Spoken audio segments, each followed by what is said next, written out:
Bakit ilang taon na po ba kayo? 57 lang ako. Ay, wala namang problema yan, ma'am.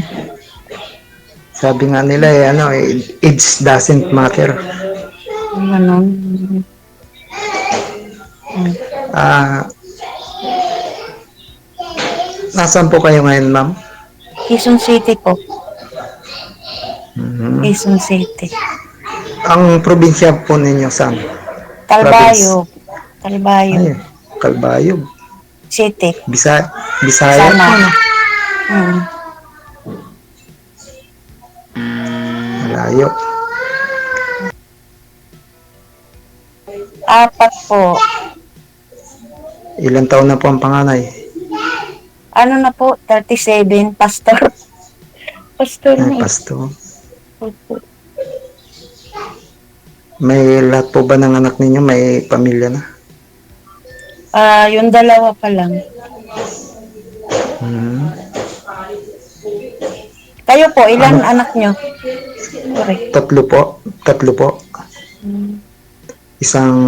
Yung panganay ko, isang lalaki lang, dalawang babae. Yung lalaki ko ay 39 years old na. Ang bunso ko ay 30 years old. Yung ano ko, panganay 37. Yung pangalawa ko, 31. Tapos yung pangatlo ko, 27. Yung bunso ko, 20. Mhm. Mm. May pamilya. Ilan yung may pamilya? Dalawa po, panganay, tsaka yung pangatlo, Mhm. Ano, biyuda kayo sa, byuda po, buhay, hiwalay? patay. Ay, patay, parehas po tayo. Mm. 13 years na ang biyuda ko eh.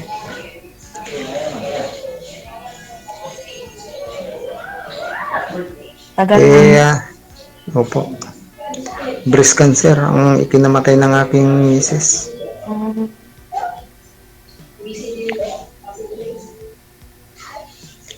Eh, ano po, diyan kayo ngayon sa Quezon City?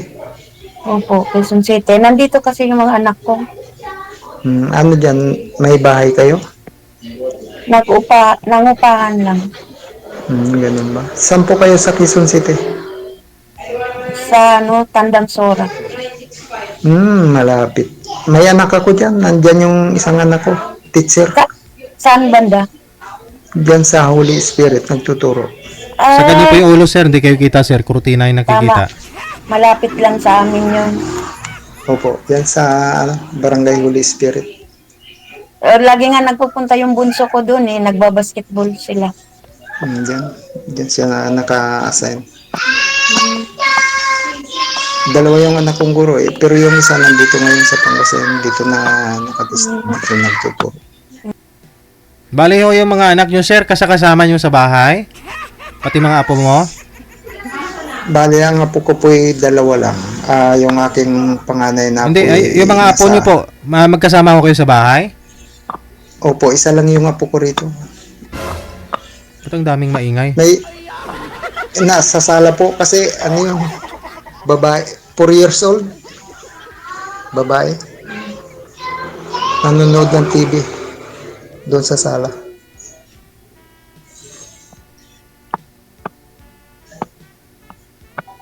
Makakahiya. Nandito ako sa kwarto, pumasok na nga ako rito para hindi maingay. Nandun ako kanina sa sala eh.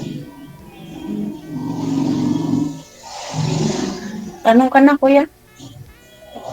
Ano po ba yung balak ninyo sa buhay ninyo? May balak po ba talaga kayong mag-asawa ulit? Mayroon pa naman siguro. Yung gusto ko lang yung seryoso. At hindi Eh, magluloko. Igitna niyo po ma'am yung mukha niyo sa sa camera para Mm. makita ko yung tunay talagang kagandahan niyo. Yan. Huwag kayong maya, parehas po tayong first Mahiya time. ko. First time ko rin ngayon. Ngayon lang. Ngayon lang ako DJ. sumanang. Nakakahiya, DJ. Putulin ko na po, ma'am. Putulin ko na po. Kasi sabi ko namin na pag sumali pa kayo dito, buo po yung loob. Ako kasi maraming basher. Oo. Para wag ko kayo mahiya kasi ho, ibabash po kayo. Ayan ho, marami nag-mine sa'yo. Marami nag-mine sa'yo tapos binawi nila yung mine nila. Ganun talaga, DJ, pag first time, kinakabahan, nahiya.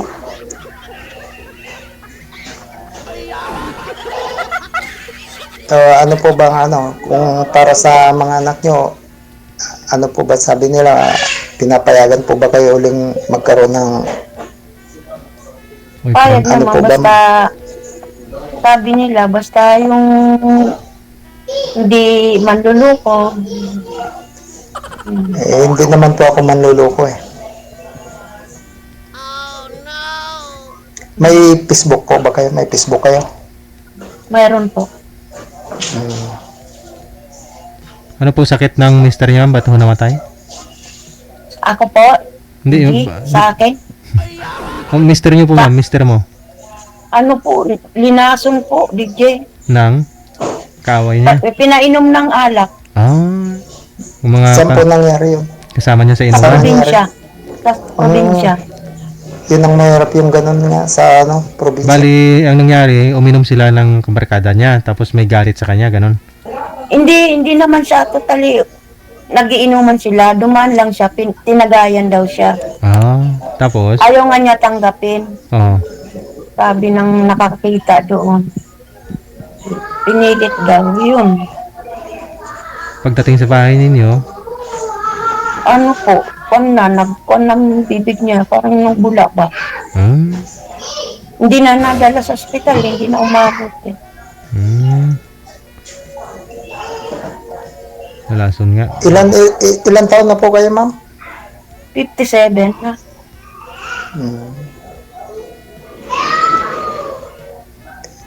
Pero pinapayagan po kayo ng inyong mga anak na talagang magkaroon ulit ng makakasama. Basta daw hindi daw manluloko, sir. Oh, basta mabait. Ay, Sir DJ, hindi naman po tayo manluloko. Hindi naman po Hindi. ako sasali. Pangatlong sali, tanong mo na yan kay ma'am, sir. Hindi lasinggero. Ay, dati po manginginom ako pero magbuhat nung namatay si misis ko, tinanggal ko na yung bisyo na yan. Hindi rin ako naninigarilyo. Maganda. Kasi tatay nanay na ako eh, kaya dati manginginom ako. Mm. Wala namang lalaki sigurong hindi nakatikim ng alak eh. Pero magbuhat nung nawala na sa buhay ko si misis ko, hininto ko na dahil siyempre walang nag-asikaso sa tatlo kong anak. Nung nawala si misis ko, bali yung aking pangalawang babaeng kolehiyo, bali ano lang, third year college, and then yung bunso ko second year college, kaya mahirap gumanap ng tatay nanay. Nga po, ganun din naman po ako eh. Mahirap maging nanay tatay. Napakahirap po nang walang kasama sa buhay. Nung mawala si misis ko, napakahirap ng sabi ko nga sa aking sarili, napakahirap pala ng mawala ang misis mo. Napakahirap. Mahirap talaga po. Kaya ngayong nakapagtapos na rin sila at malalaki na sila yun.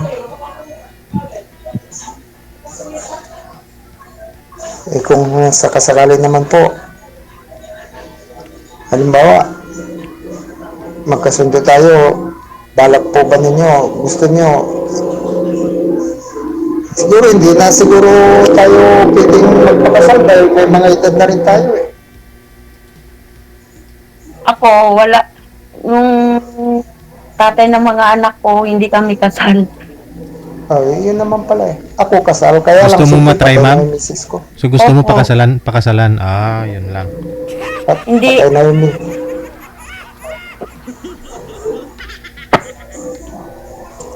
Kaya lang ma'am, napakalayo ng probinsya nyo, Kalbayog. Kalbayo? Wala naman po malayo kung talagang sasadyain. Eh kung sakali naman po na halimbawa magkasundo tayo, saan mo ba gustong tumira? Doon sa Kalbayog o dito sa Pangasinan? Eh, dito sa Maynila. Yun naman pala. Eh, malapit lang, Pangasinan, Manila. Pero, ano hello, Sir DJ. Sintro Hello, po. Sir DJ. May tatanong lang ako kay Sir DJ. Sintro po sa camera, hindi po kayo nakikita sa live. Ma'am, sintro po kayo. Sir DJ. Sir DJ, may tatanong lang po ako. Hello. Go ahead, sir. Hello. Go ahead. Sir DJ. Go ahead, sir. Go ahead. Hello. Ano po yun?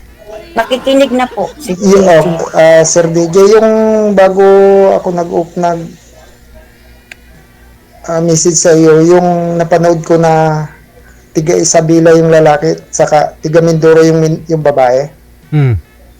Yung kanina lang. Hmm. Tapos, biglang nalubat yung sipin ng lalaki na tiga Isabela. Oo. Yung babae, tiga Mindoro, Hmm.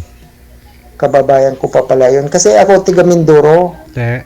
Oriental. Ngayon, dito lang ako nakapag-asawa na nung naging girlfriend ko yung aking misis sa Manila rin kami nagkakilala. Pero ang province ko talaga, Oriental, Mindoro. Kaya nag-message ako sa iyo dahil nabitin yung usapan nila nung lalaki. Tiga Batangas yung lalaki, di ba? Yun sana gusto ko makausap kanina si ma'am yun. Yung kanina. Te. Nasa abroad siya, di ba? OFW. Siguro. Opo. O yun. Yun sana ang gusto kong dahil kababayan ko rin siya kanina yun sana. Kala ko yun ang isasalang mo na para sa akin. Nasa imo po yun, sir eh. Sabi ko po kasi kanina, nasa line 1 po si ma'am. Yung imo po kasi line 1, yung Viber, line 2. Yung Viber po yung gamit mo. Nasa line 1 po yun si ma'am. Tsaka hindi na po siya available. Magpapaline up na lang daw sa susunod. Okay. Opo. Ngayon, siyempre si ma'am, siya yung kausap ko, depende yung kung Hindi, okay lang magkakasundo naman. kami. Okay lang naman sa akin. Kung yun ang gusto mo. Okay lang naman po sa akin. Kasi gusto ko rin sana yung medyo, kasi iniisip ko rin po ma'am yung hindi naman po, wala po ako masabi sa inyo na kaya lang, Gusto mo mas bata konti? hindi po sir, hindi ko kasi kabisado yung halimbawa, kung kami ni ma'am nitong magkakatuluyan, yung Kalbayog, medyo malayo-layo yan Hindi naman ho yata umuwi si ma'am sa Kalbayog. Dito na ho siya sa QC. Sorry. Dito na ho yata siya sa QC. Dito na kayo na malagi, ma'am? Sa QC? Opo, opo, DJ. Hindi na ho kayo umuwi doon sa province? Nagbakasyon lang doon. May kuya pa kasi ako doon. Oo. Okay. Dalawang kapatid, kaya pinuntahan namin. Pasyal-pasyal lang. Kumbaga, dito na Pasyal talaga lang kayo. po. Sa Maynila. Pero yung mga magulang niya ma'am, wala na. Wala na po akong magulang. Kapatid na lang. Parehas po tayo, wala na rin ako. Patay na yung father ko at saka mother.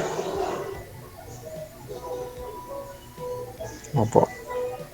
Ngayon, kumutiga rito yung misis ko. Dito na kami nanahan dahil yung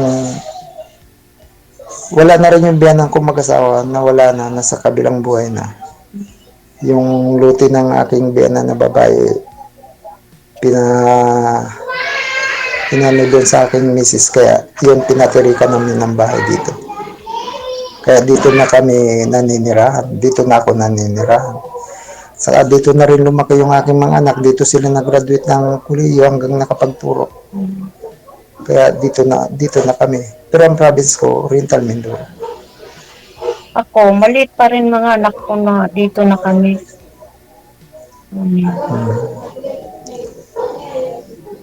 Sige po, kung sa na lang po tayo, patuloy na mag-uusap sa FB account nyo.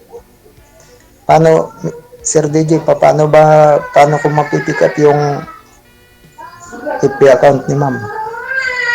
Ma'am, paano ko mapipick up yung nyo? FB account nyo. DJ, Sir DJ, hello. tanong mo Kami kay na. DJ. Coming up. Hello. Sir DJ. Tulog na si DJ.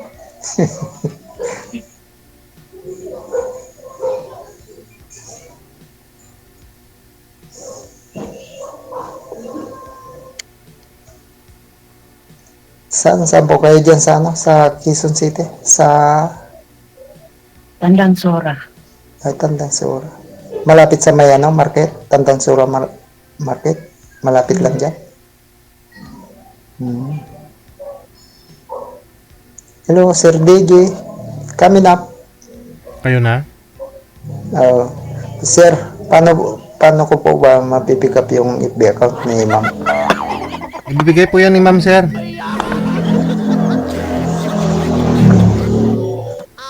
Ganun po ba? Okay lang sa'yo, ma'am, ibigay mo. Saan ko ibibigay DJ? Sa kanya po. Ganon din naman yung Paano? pangalan ko dyan. Yung pangalan ko dyan sa imo, ganon din sa Facebook ko.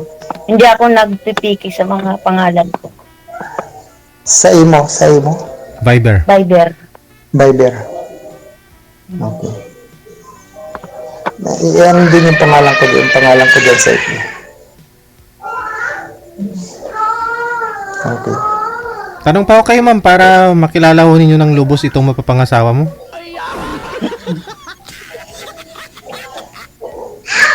Wala na ako tanong DJ. Sa Yan. ano na lang, sa Facebook na lang. Ay? Ba't kailangan sa Facebook? Wala naman na kayong pag-usapan doon. Dito, wala na eh. Maaga pa naman. Matagal pa yung oras ni Baka may susunod pa siguro DJ. Marami po, ma'am, pero ako po yung host dito. Ako po yung nagmamanage sa inyo. May oras pa kayo, ma'am. Sige. Sige po. Tanong kayo, ma'am. Magtanong kayo. Ano ba tanong? Itanong mo kung anong gusto ni sir sa isang babae. Nga pala. Ano pala kuya ang gusto mo sa isang babae? Huwag niyo na akong tawagin na kuya. Babe. Na lang. Mas may edad ka, ma'am, sa kanya? Hmm. Baby? Siyempre, ang gusto ko yung magkasundo tayo sa ugali. Tapos, maalalahanin sa asawa, pagmahal, malambing. Kasi ako malambing ako sa misis ko. Ganon.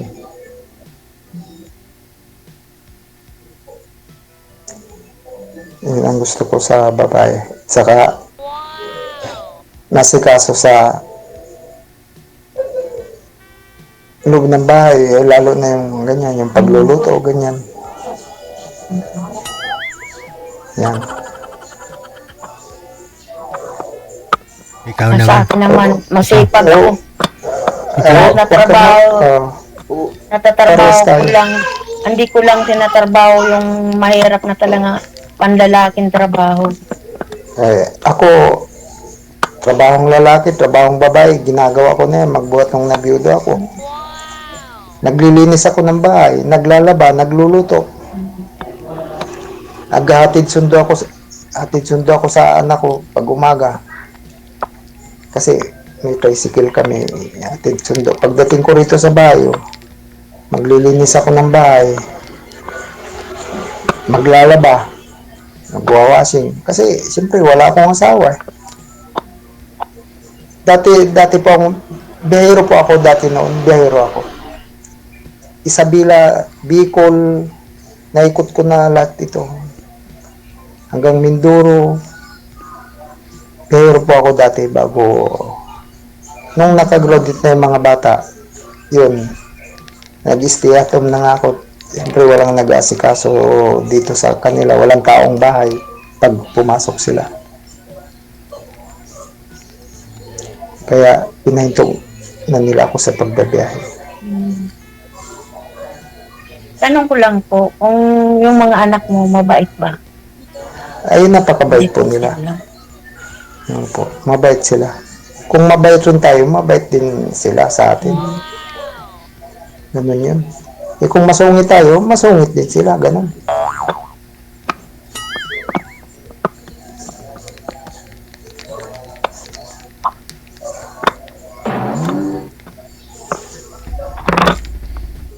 Ano po? Ano pang ano? Wala Pero, na po tatanong. pero sa mga anak niyo, wala namang problema. Wala po. Ah, Mga ano po yung mga anak ko, Christian po kami. Ano pong religion niyo? Christian. Christian. Parang born again, ganun. Parang ganon. Pero, ewan ko lang, basta. Ano yung Christian? Anong, Christian, alam ko, parang born again yan. Iba rin yan. Parang Hmm. kaawid din ng born again. Eh, ako naman po, Okay. dati akong, Ma'am, ano naman po yung hanap Oh, mo sa isang lalaki? ano po, yung hanap ko po, DJ, mabait, mapagmahal, at hindi matapang, hindi nagmumura, hindi pala inom. ayan po, Mm, wala sa atin yan, yung mga ganyan. Lalo na kung, depende na lang po yun, mm, siguro, hindi naman po nawawala rin yung sa mag-asawa yung, minsan, yung pagkakaunawaan pa. Merong, dumadaan yan kahit na kanino yung, minsan, pero yung, ako naman pag mainit yung ulo ko, hindi na ako init, medyo lalayo-layo na lang muna ako. mm, Take it easy muna ako. Pag alam ko nang opo, nawala na yung init ng dibdib ng misis ko, yun, mm, babalikan ko na yun. Lalambing-lambingin ko na. mm, Ganun lang yun. Siyempre, pag nilambing mo siya, kailangan medyo halik-halikan mo yun mm, para mawala yung galit. yali. Ganon ako. Oh. Sabay medyo kalabit-kalabit lang, ganon.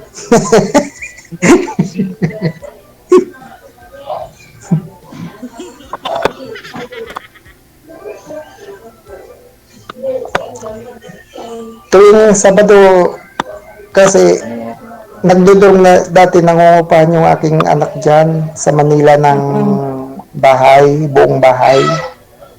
Yung napakasakit naman yung mangungupahan ka, halos yung sweldo niya napupunta lang sa upa ng bahay, opo, mahal kasi kuryente, ngayon eh. tubig, upo, saka yung gatas ng kanyang anak. Isa pa lang yung Mm, anak niya. Ngayon, kasi nagpapatransfer na rin dito eh. Nakapag-apply na siya at mm, transfer siya rito. Ngayon, Hirap yun.